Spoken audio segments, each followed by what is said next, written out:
নমস্কার বন্ধুরা, আমি সুজাতা। আমার আরেকটি নতুন ব্লগে আপনাদের সকলকে স্বাগত জানাই। আজকে গিয়েছিলাম একটু বাজার দিকে ঘুরতে। সেখানে গিয়ে আমার বাইরের খাবার খেতে ইচ্ছে করছিল, বাট চাউমিন খেতে খুব ইচ্ছে করছিল।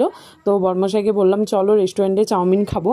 আমার কিন্তু চাউমিন রেস্টুরেন্টেরই ভালো লাগে, আর চিকেন পকোড়া যেটা স্ট্রিট চিকেন পকোড়া হয় সেইগুলো খেতে ভালো লাগে। চিকেন পকোড়া রেস্টুরেন্টে ভালো লাগে না, আর এদিকে স্ট্রিটের যে চাউমিনগুলো হয় সেইগুলো ভালো লাগে না।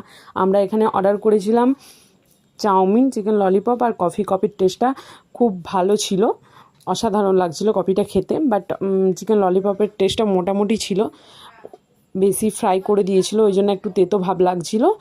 টেস্ট এরকম মোটামুটি ঠিকই ছিল। আর এদিকে চিকেনের গ্রেভিটা দিয়ে, ললিপপের যে গ্রেভি দিয়েছিল সামান্য, সেটা দিয়ে চাউমিনটা খেতে জাস্ট ওয়াও লাগছিল।